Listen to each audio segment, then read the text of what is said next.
forming clots in the walls of damaged vessels while maintaining the blood in a fluid state within the vascular system is called as hemostasis. It occurs in three stages. The first stage is vasoconstriction, second stage is platelet plug formation, and third stage is coagulation of the blood, that is conversion of platelet plug into the definitive hemostatic clot. These are the three stages occurs when there is any injury to the wall. First one is vasoconstriction, second one is temporary hemostatic platelet plug formation, and third one is definitive hemostatic clot. And vasoconstriction occurs because of the mechanical injury as well as the release of serotonin and other vasoconstriction. And the temporary hemostatic plug occurs because of the when the collagen is exposed and platelets are redirected to the damaged vessels by von Willebrand factor, and there will be release of ADP and thromboxane A2, which activate more number of platelets and which causes aggregation and further adhesion of platelets to the with each other. And then the damaged vessel wall also, it is going to initiate the activation of coagulation through the intrinsic pathway, whereas release of thromboplastins, it activates the coagulation system by activating the extrinsic mechanism where they form the fibrin mesh network, which will be able to form definitive hemostatic plug. Mechanism of hemostasis, vasoconstriction. Following an injury, the first event that takes place in hemostatic mechanism is vasoconstriction. Vasoconstriction occurs due to the local myogenic spasm and vasoconstrictor agents released by the traumatized tissues and platelets and nervous reflexes. Platelet plug formation. When blood vessel is injured, platelets adhere to the exposed collagen and von Willebrand factor. Binding produces platelet activation, which releases the contents of their granules. The released ADP acts on ADP receptors in the platelet membranes to produce further accumulation of more platelets, so which is called as platelet aggregation. Aggregation also facilitated by the platelet activating factors, which are secreted by neutrophils, monocytes, and platelets. Platelet aggregation causes the production of arachidonic acid derivatives like thromboxane A2 and prostacyclin. Thromboxane A2 further increases platelet aggregation and helps in the formation of the temporary hemostatic plug. Thromboxane A2 causes release of norepinephrine and serotonin, that is 5-HT, which are vasoconstrictor agents. Prostacyclin inhibits thromboxane A2 and prevents further platelet aggregation, and which is going to keep the function of the platelet plug to the local tissue where there is an injury.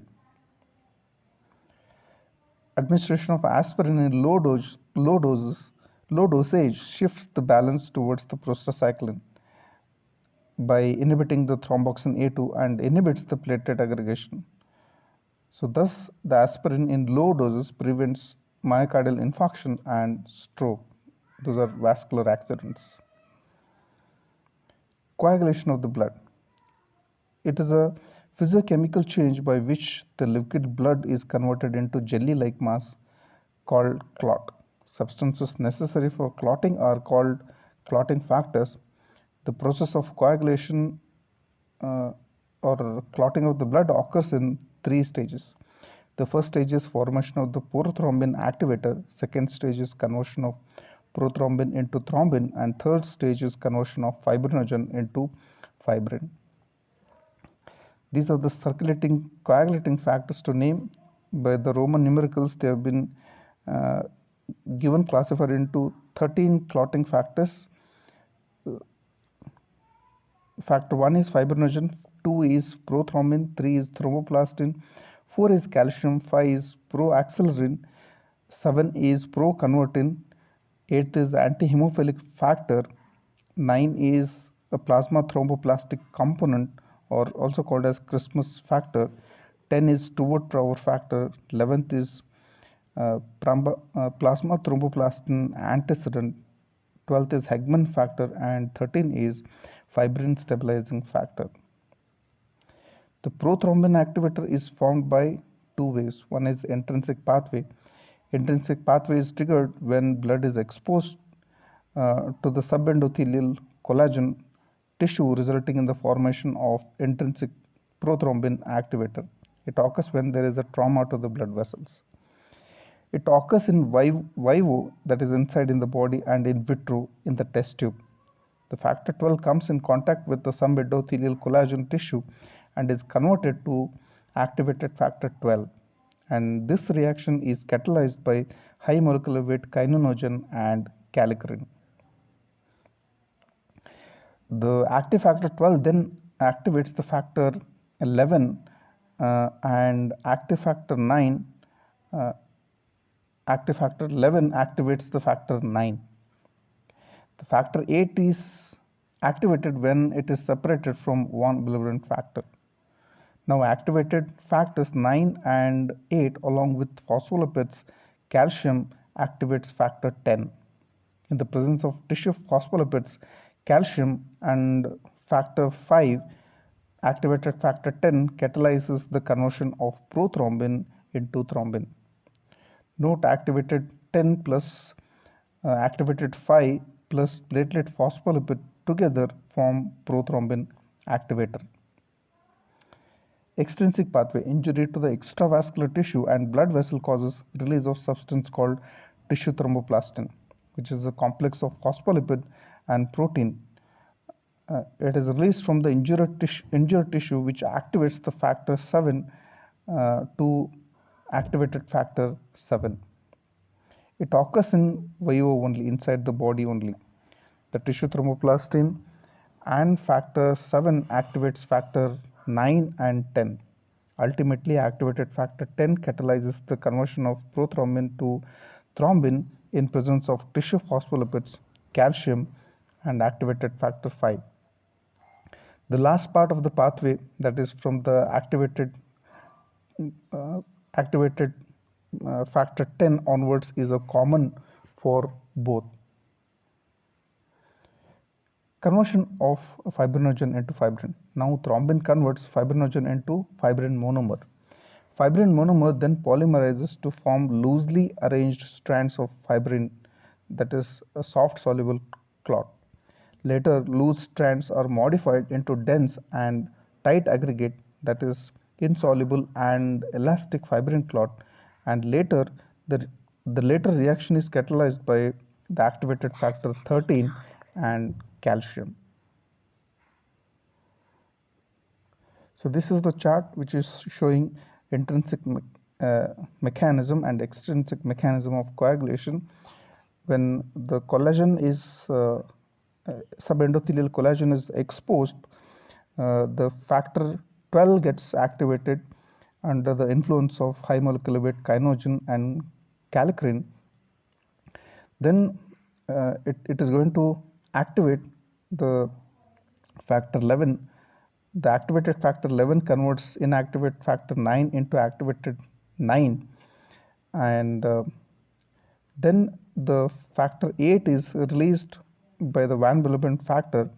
That is going to activated 8 is going to help in the conversion of the inactive 10 into active 10 factor, and activated 5 factor calcium is going to form the prothrombin converting enzyme, which is going to convert prothrombin into thrombin.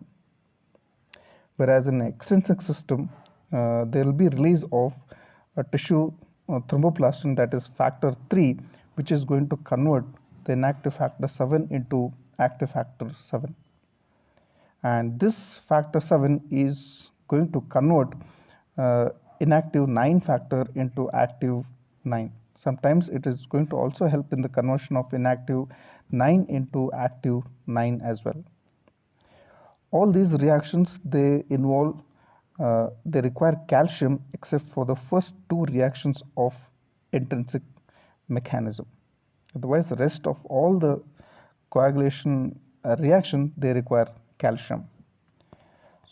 So in the next step, the fibrinogen gets converted into fibrin in the presence of thrombin, and these fibrin threads, the monomers, they get polymerized. They will be stabilized by the active factor 13, and which is they're going to form the meshwork of the fibrin threads, and ultimately forms the the, the firm secondary plated plug.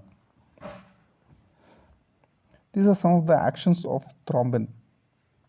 Thrombin helps in the conversion of inactive factor 5 into active factor 5, then 8, as well as 13. Whereas the active factor 5, it further helps in the conversion of the prothrombin into thrombin, so thus it acts as a positive feedback mechanism for the formation of or more generation of the thrombin. The thrombin has other effects as well. It acts as a fibrinolytic system where it is going to convert inactivated protein C into activated protein C, which is a potent potent fibrinolytic or potent anticoagulant.